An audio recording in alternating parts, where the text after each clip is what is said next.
आपण बघत आहात AKP न्यूज मराठी. आपला आवाज आपली ताकद. सबस्क्राइब करा, शेअर करा, लाईक करा. AKP news Marathi.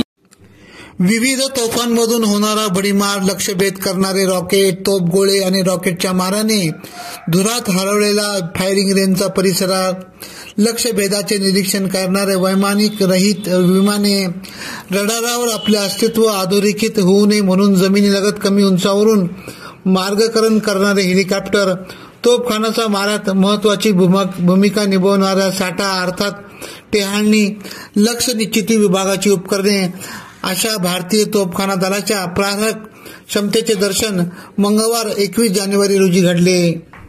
Deoli camp स्थित तोफखाना स्कूलतर्फे आयोजित या कार्यक्रमात स्कूलचे कमांडंट तथा तोफखाना रेजिमेंटचे colonel commandant lieutenant general Navneet Singh Sarana प्रमुख पाहुणे म्हणून उपस्थित होते.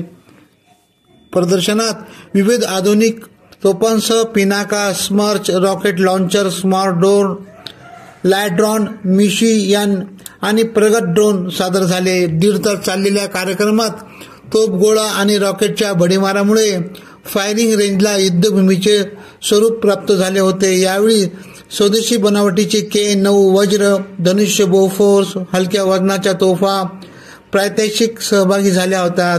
एकाच वेळी 40 रॉकेट डागण्याची क्षमता असणारे 122 mm multi barrel rocket launcher, Pinaka आणि हेलिकॉप्टरच्या कामगिरीचे दर्शन घडविण्यात आले. AKP न्यूज साठी फिरोज पठाण, नाशिक.